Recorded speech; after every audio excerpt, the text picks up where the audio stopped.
Boa noite a todos. No estudo da parábola dos talentos, eu busquei uma abordagem psicológica transpessoal dos ensinamentos de Jesus. Eu vou lançar de início uma pergunta, tomando a afirmativa que todos nós recebemos algo da vida. Mas será que estamos realmente utilizando tudo aquilo que recebemos?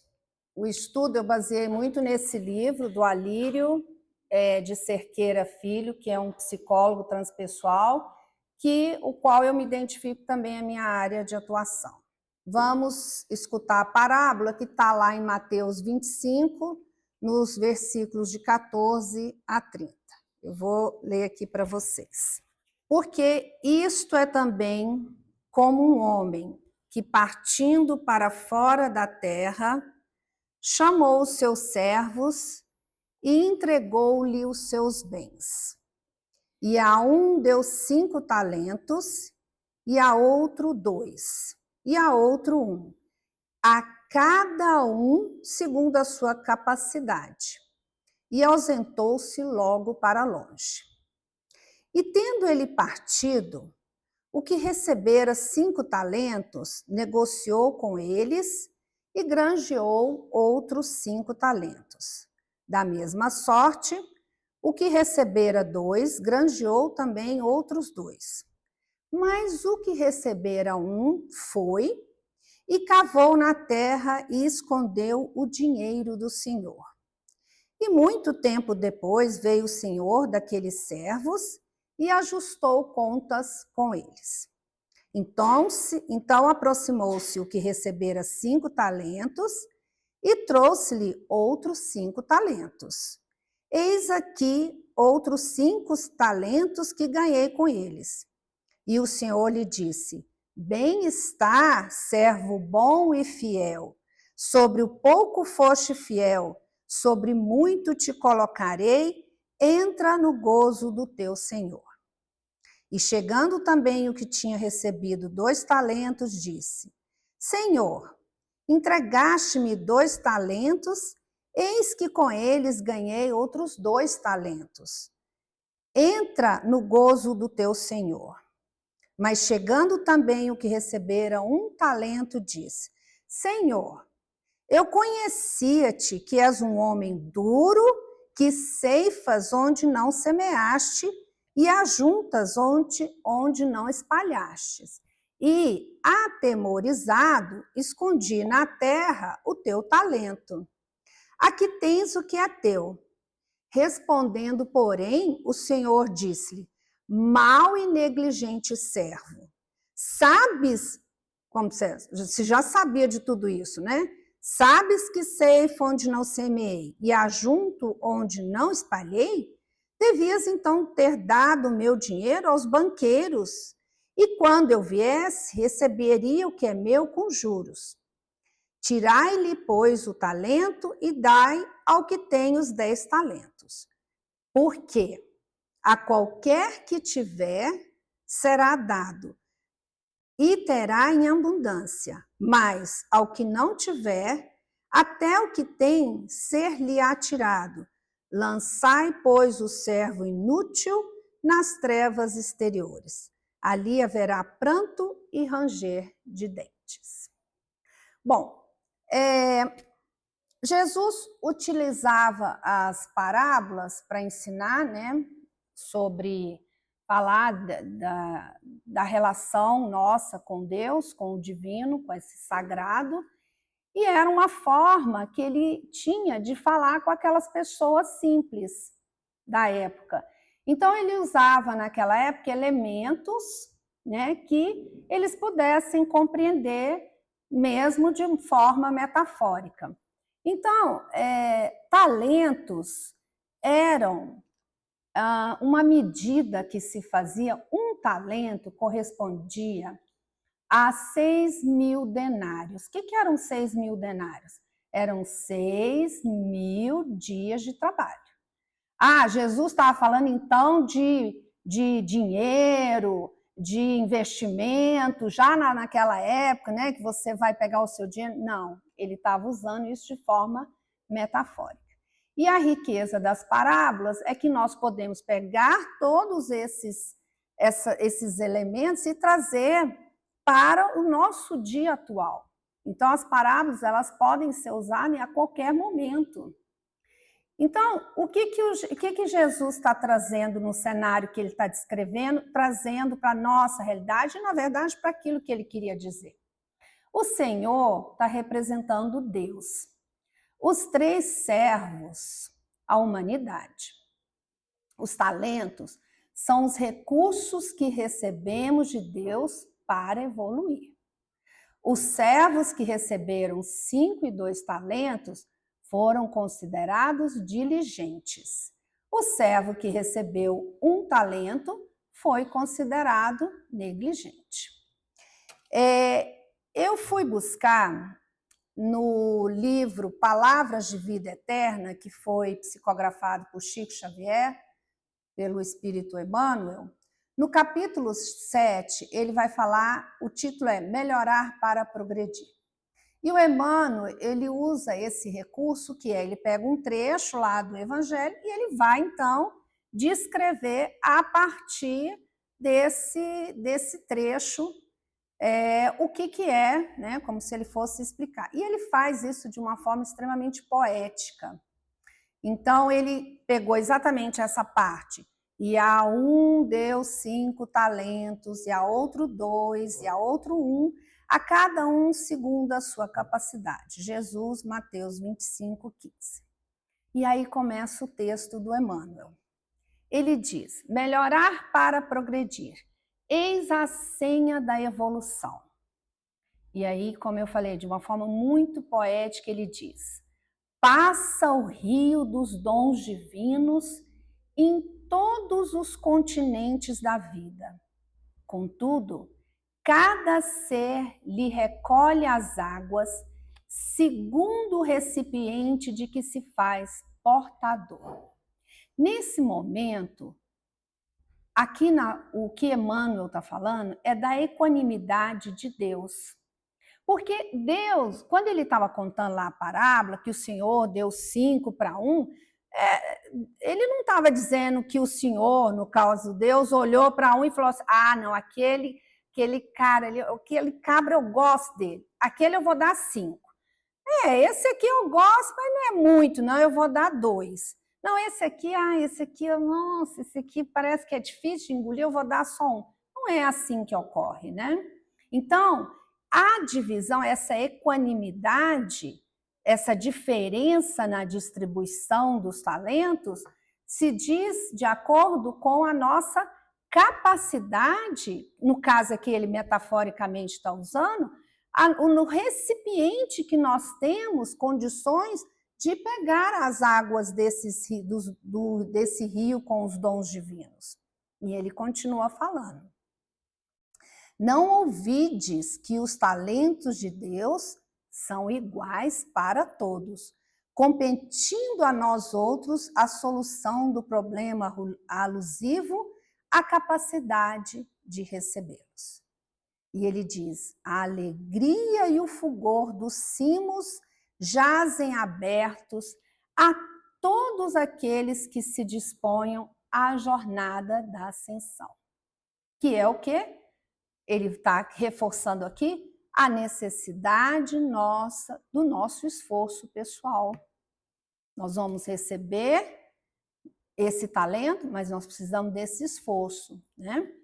E lembra-te de que o Senhor nos concede tudo aquilo de que necessitamos para comungar-lhe a glória divina.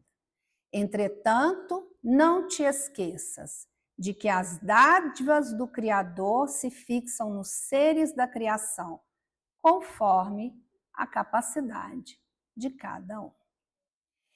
Então, a vida nos coloca um conjunto de talentos para administrar. E Deus não daria a missão sem as condições para que nós possamos realizá-las.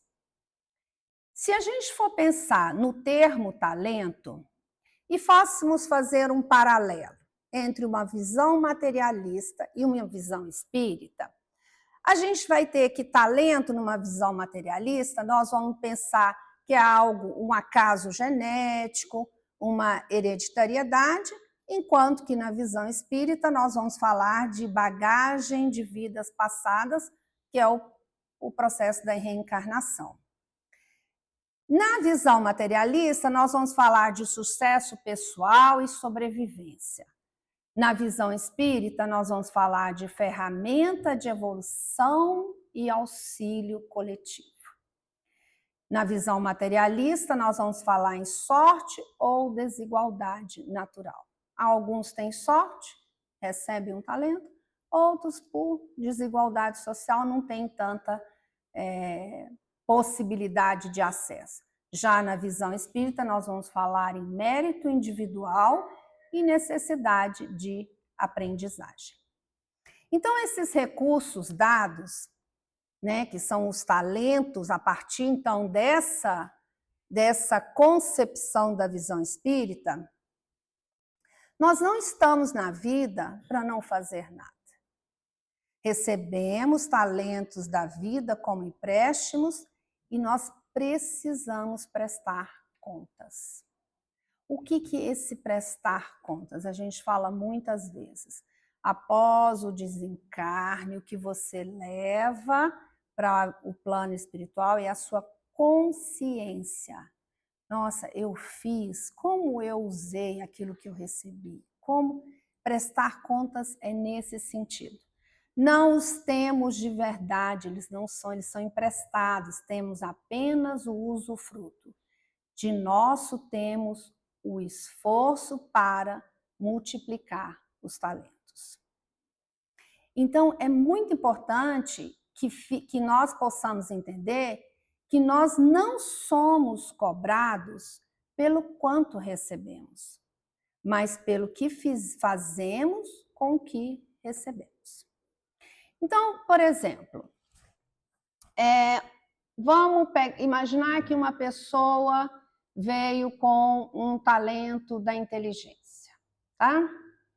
E ela tem a facilidade, e aí ela resolve como ela vai usar essa inteligência.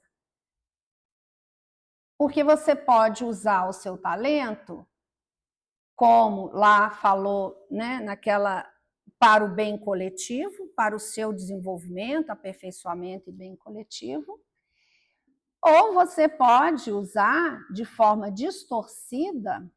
Então, por exemplo, você é uma pessoa inteligente, aí você vai lá e arma esquemas de pirâmide, por exemplo. Como ganhar dinheiro? Eu sou uma pessoa tem uma capacidade cognitiva alta, então eu vou armar um esquema de pirâmide para o quê? Para conseguir dinheiro de outras pessoas. Eu vim com talento para estudar, tive facilidade, estudei medicina para salvar vidas. Aí eu vou, de forma distorcida, uso esse talento, por exemplo, e abro uma clínica de aborto. Eu estou interessado em ganhar somente o dinheiro. Então, mas o que fazemos, de que formas conduzimos aquilo que nós estamos recebendo?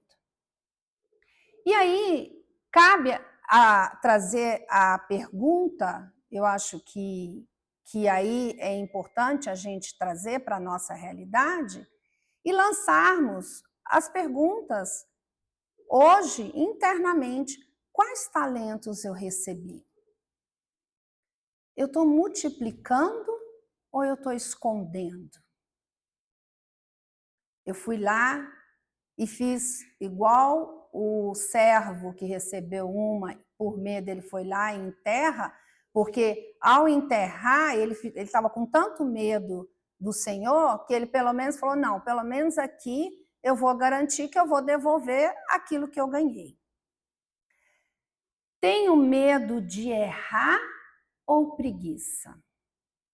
Uso meus dons só para mim ou também para o bem?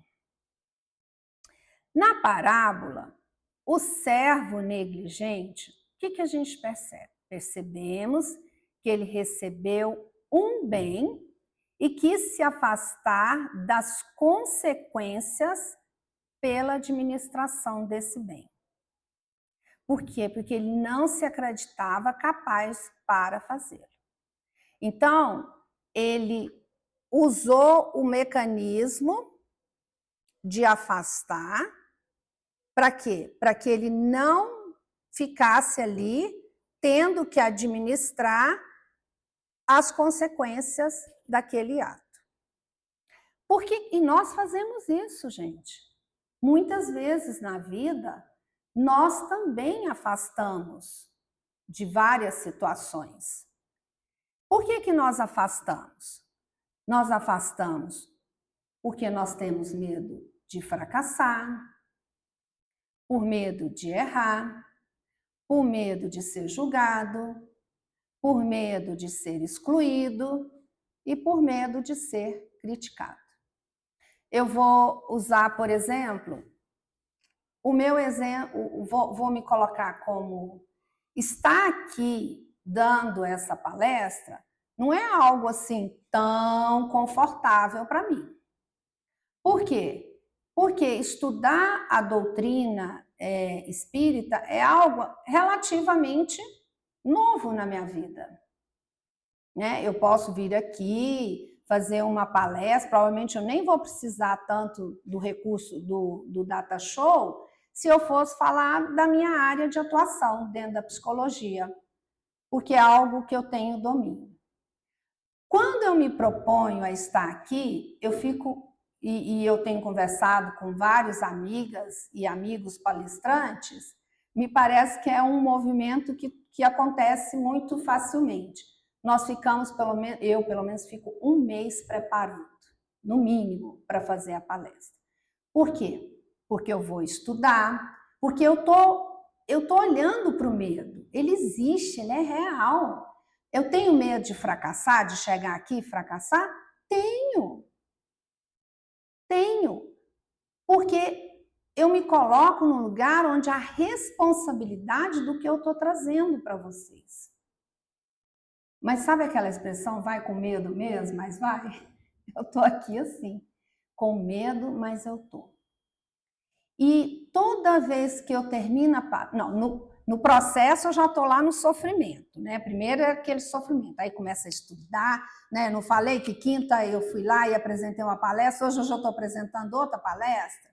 E é assim, aí você começa a estudar, aí vai chegando outros textos, aí você acha outras coisas e fala, gente, nossa, mas por que eu não falei disso aqui lá atrás? Nossa, isso aqui é muito legal. E esse é o processo. Eu estou num processo de estudo. Eu estou aqui na segunda-feira estudando, amando, viu, gente? Amando. Fica o convite aí. Maravilhosa a aula com Horácio, às segundas, às 7h. Mas o que adiantaria se eu ficasse com esse conhecimento e eu não pudesse, a partir do convite, poder compartilhar com vocês? Então, esse olhar para os medos, eles estão na nossa vida. Eu sou particularmente uma pessoa eu tenho um nível de autoexigência elevado. Porque tenho também uma autorresponsabilidade. Né? Então, é uma autorresponsabilidade, uma autoexigência alta. Né? Porque eu quero passar para vocês o melhor. Só que se eu ficasse, imagina se eu não viesse aqui hoje porque eu achasse que a palestra ainda não estava boa o suficiente. Eu ia para o movimento do afastamento. E a gente vai chamar isso na psicologia transpessoal da motivação por afastamento. Existe uma motivação, mas que é o quê? De sair fora. Nós falamos que diante de uma situação traumática, eu tenho 3 respostas frente ao trauma. Eu posso ir para paralisia, para a fuga, que seria esse o afastamento, ou para o enfrentamento. Bom, na motivação por afastamento, o foco principal está no problema e não na suposta incapacidade de resolvê-lo. Essa suposta incapacidade, gente, porque você se coloca... Então, eu vou falar, né? Se eu não estivesse me comprometendo a olhar para esse movimento em mim, onde eu ponho uma exigência muito grande, provavelmente eu ia achar que eu sou incapaz para estar aqui dando essa palestra. Então, eu estaria focada apenas no problema. Essa falta de iniciativa, esse afastamento de multiplicarmos, então, os nossos talentos, de irmos além, é sinônimo de uma inércia, um processo interno de inércia. No início, nós sentimos confortáveis não fazendo coisa alguma para mudar a nossa vida. A princípio, parece que está tudo bem. Mas esse conforto não será tirado, está lá na parábola. Mas aos que não tiver, até o que tem ser-lhe-á tirado. Perderemos os talentos que nos foram emprestados. Então, eu vim com um talento, uma facilidade. Vamos usar mesmo o exemplo de recursos materiais. Mas aí eu usei a facilidade de obter os recursos materiais ao meu prazer, ao meu bel prazer, apenas egoisticamente para adquirir bens, coisas para mim, fortunas, casas, mansões, carros, e não passei isso. Eu não usei essa capacidade para o coletivo, para ajudar. Numa próxima encarnação, numa próxima vida, isso provavelmente me será tirado, porque eu não soube usufruir corretamente desse talento. Quais são as consequências que nós temos dessa inércia? Após perdermos tudo, o que está lá na parábola? Lançai, pois, o servo inútil nas trevas exteriores. Ali haverá pranto e ranger de dentes. Vamos sofrer as consequências da inércia. Nós vamos ter sofrimentos emocionais, físicos, materiais e mentais. Então, vou rapidamente dar um exemplo de coisas bem simples de um cotidiano. Inclusive, é até um exemplo que ele usa no livro. Antônio, um cara de 47 anos, trabalhava num banco, dormia até mais tarde, acordava, comia, ia para o banco e ficava no banco até mais à noite, voltava para casa, jantava, dormia até mais tarde e tal. Um dia o Antônio estava lá no banco e começou a sentir um mal-estar. Levaram ele para o hospital, ele estava com pré-infarto. O médico virou e falou: Antônio, como é que é a sua rotina? Eu durmo até mais tarde, porque eu fico muito cansado, trabalho até de noite no banco e tal. E as atividades físicas? Não faço não, porque eu gosto muito de dormir, eu preciso dormir. Mas você vai ter que fazer. Bom, o Antônio pensou assim: nem vou nada, eu vou dormir. O que aconteceu? Nós já sabemos a historinha. As consequências, vamos sofrer as consequências. Infartou, foi para o hospital, não morreu. O médico falou: Antônio, não tem mais condições. Se você não fizer exercícios físicos, no próximo você vai morrer. Aí ele falou: nossa, então eu vou ter que fazer esse exercício físico, né? Não vai ter jeito.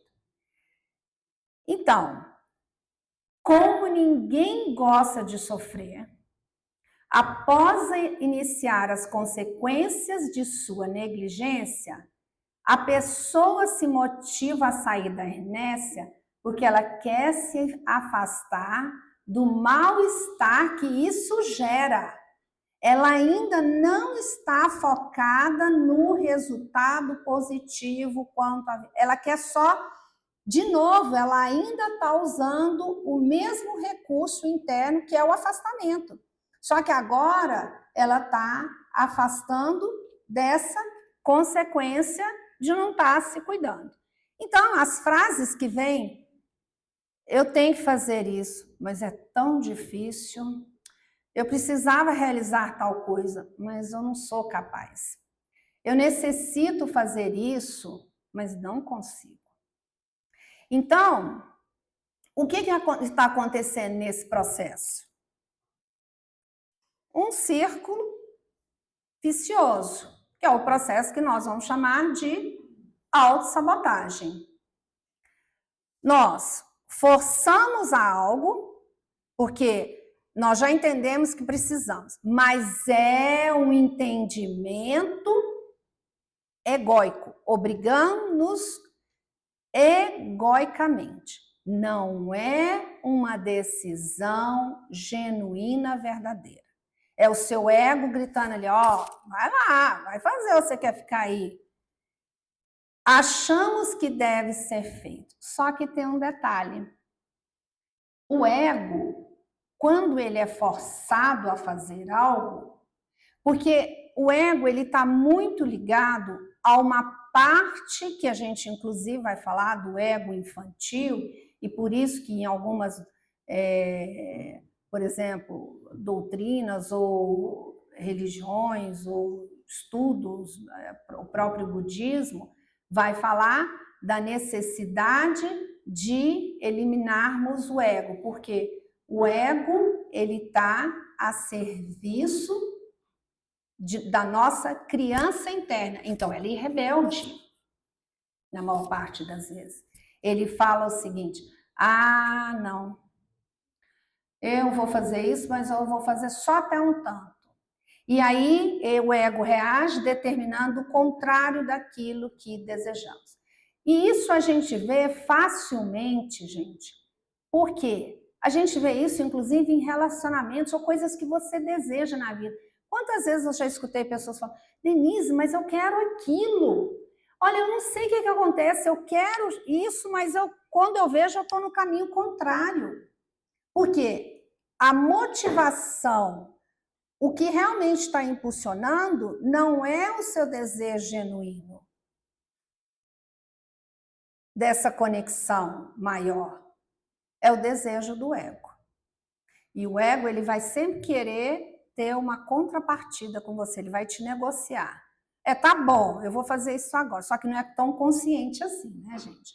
Às vezes, quando a pessoa vem para um processo terapêutico, passa a ser um pouco mais consciente. Ou quando... Porque, assim, é importante a gente entender, eu falo muito do processo terapêutico, eu falo muito de terapia, mas é porque é a minha praia, né? O qual eu trabalho e acredito e gosto, né? E faço, inclusive, com muito prazer. Mas você pode desenvolver essas consciências, essa iluminação maior através de leituras, de estudos, de processos meditativos. Mas desde que você se coloque no processo de ampliação da consciência. Bom, então esse círculo vicioso é o processo, a autossabotagem é o processo ao qual aquele que está na motivação por afastamento está fazendo. E os servos diligentes? Aqueles que foram lá e receberam 5 e 2 talentos e multiplicaram. Então, assim que os servos receberam os talentos, negociaram com eles e granjearam um volume idêntico.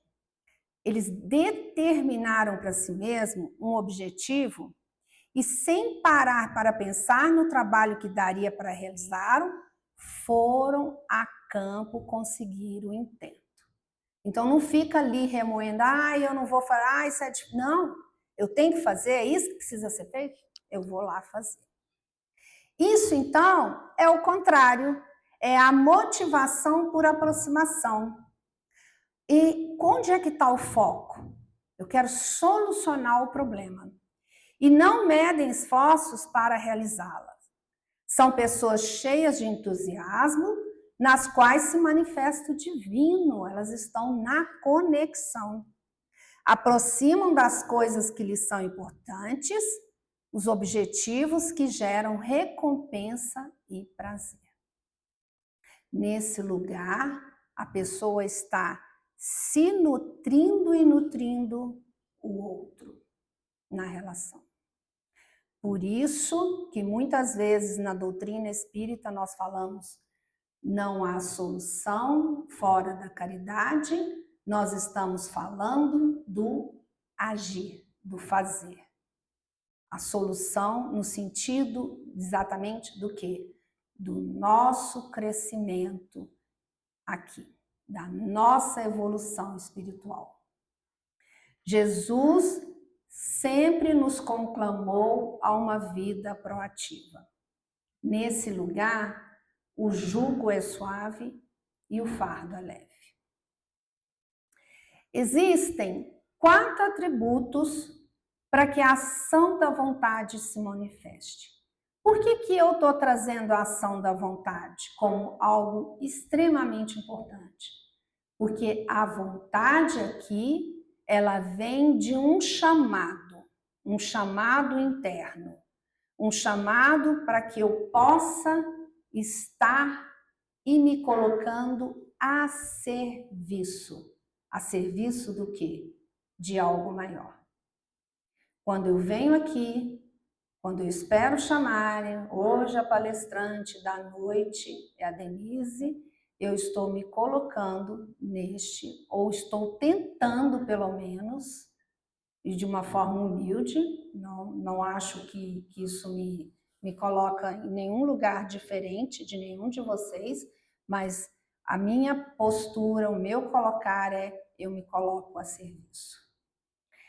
Então, a vontade, ela precisa, para que ela se manifeste, a força de vontade é o exercício do poder que todo ser humano possui de mudar a própria vida para melhor. Por isso que nós insistimos quando falamos, ninguém muda o outro. E ninguém muda o outro mesmo.